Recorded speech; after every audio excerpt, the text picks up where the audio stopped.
अगर आप मर्दों को ह्यूमन मानते हैं तो ये फिल्म जरूर देखें। आखिर सवाल ह्यूमन राइट्स का है। धारा लिखने वालों ने कानून तो बना दिए, प्रेम की धारा पे कितने खंजर चला दिए। रक्षा कवच मांगते थे जो हाथ कल तलक, खून की मेहंदी से अपने हाथ वो रचा लिए। दहेज कानून के गलत इस्तेमाल को बढ़ाओगे, अपना आने वाला कल अंधकार में बनाओगे। हिंदुस्तान में हर 9 मिनट में एक आदमी सुसाइड कर रहा है। कारण कोई बेरोजगारी नहीं है, कारण है 498A। संडे के दिन में इतने काम हो जाते हैं, क्या होता है, टाइम ही नहीं मिल पाता, घर के काम ही इतने हो जाते हैं। चलो ठीक है, बाद में बात करते हैं। मिल गई आपको फुर्सत? मुझे आपसे ज़रूरी बातें करनी है। चलो अंदर बात करते हैं। मुझे तो यहीं पर बात करनी है आपसे। अच्छा बोलो। मैं रात को 9-10 बजे आती हूँ, दरवाजा कोई खोलता नहीं है। 8 बजे आपके मम्मी पापा सो जाते हैं, आप भी घर पे नहीं रहते हो। मैं बाहर दरवाजे पे खड़ी रहती हूँ, फंक्शन पार्टी में भी जाना पड़ता है मेरे को, देर रात हो जाती है। और प्रॉब्लम यही नहीं, और भी प्रॉब्लम है। आपके मम्मी पेरेंट्स तो कुछ ना कुछ कमी निकालती रहती है। मैं बहुत ज़्यादा परेशान हो गई हूँ। मैं किससे कहूँ? मैं आपसे ही तो कहूँगी, मुझे यहाँ नहीं रहना। आप या तो इनके साथ रहोगे या मेरे साथ रहोगे, बिल्कुल नहीं रहना मुझे यहाँ पर। आपको कुछ ना कुछ करना होगा। पति पत्नी घर के 2 स्तंभ हुआ करते हैं, इन्हें तोड़ बाहर वाले जेबे भरा करते हैं। बुद्धिमान नारी हो कठपुतली मत बनो, आदमी की कीमत पे पैसा कभी मत चुनो।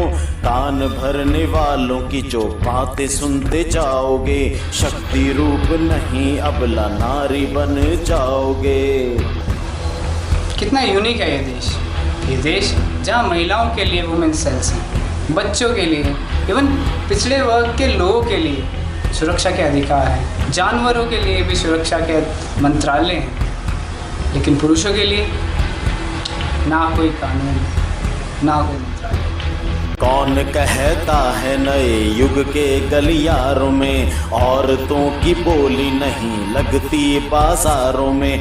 देखो हर दूसरा घर कोर्ट में पड़ा रहता है, खुद बाप बेटी की कीमत लगाता हजारों में। पति के सम्मान को तुम आज जो दबाओगे, आने वाले कल को खुद का मान खोते जाओगे।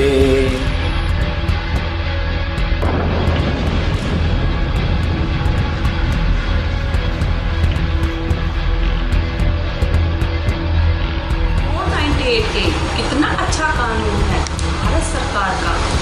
पति से छुटकारा भी मिल रहा है और उसके बूढ़े माँ बाप से भी। मुझे इतना सारा पैसा मिल गया और इतना, सबसे अच्छी बात ये मुझे बच्चा भी मिल गया।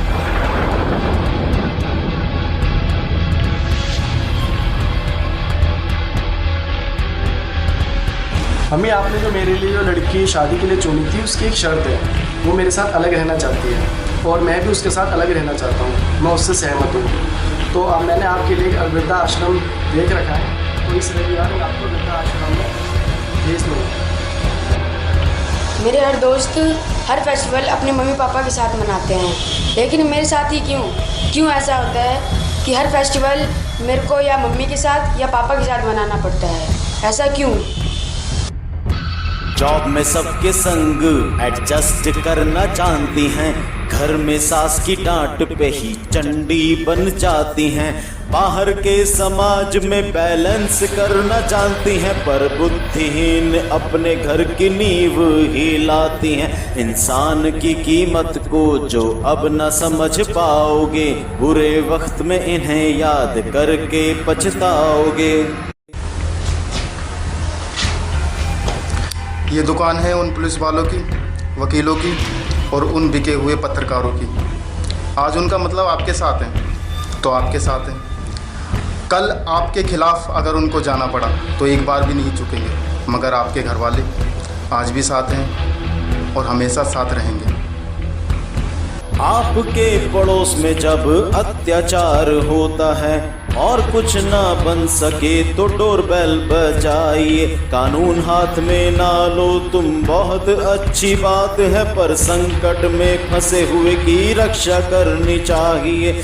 ऐसी पड़ोसनों का बहिष्कार करते जाओगे तो अपने भी तो घर के संस्कार तुम बचाओगे। 498A एक तरह का लीगल टेररिज्म है और इसका भरपूर फ़ायदा वधू पक्ष उठाता है। वर पक्ष के सारे रिश्ते, नातेदार, दोस्त उनसे रिश्ता तोड़ लेते हैं क्योंकि उन्हें डर होता है कि कहीं उन्हें भी झूठे खेच में फंसा लिया जाए। जिस देश में हजारों डॉक्टर्स, इंजीनियर्स झूठे दहेज कानूनों के चलते जेल में ठूस दिए जाते हों, वो देश भला सुपर पावर बनने के बारे में सोच कैसे सकता है। ये मुद्दा केवल एक घर से जुड़ा मुद्दा नहीं, बल्कि पूरे राष्ट्र की प्रतीक्षा से जुड़ा मुद्दा है। ऐसे झूठे दहेज कानूनों के खिलाफ आज ही आवाज उठाएं। जिनको जेल में बंद किया या कत्ल कर दिया गया, वो बहुत से लाल प्रतिभावान हुआ करते हैं। छोड़ दो स्किल इंडिया का सपना पीएम साहब, क्योंकि अपना नारीवाद खून पिया करते हैं। पुरुषों के दमन पर चुप जो रह जाओगे, सुपर पावर देश को फिर कैसे बनाओगे। अगर आप 498A का गलत इस्तेमाल करते हैं तो समाज में गलत संदेश जाता है। भगवान ना करे कहीं कोई लड़की 498A का गलत इस्तेमाल आपके घर में आपके बेटे, आपके भाई पर करेगी तो तब आप पर क्या बीतेगी। धारा लिखने वालों ने कानून तो बना दिए, प्रेम की धारा पे कितने खंजर जला दिए। रक्षा कवच मांगते थे जो हाथ कल तलक, खून की मेहंदी से अपने हाथ वो रचा लिए। दहेज कानून के गलत इस्तेमाल को बढ़ाओगे, अपना आने वाला कल अंधकार में बनाओगे।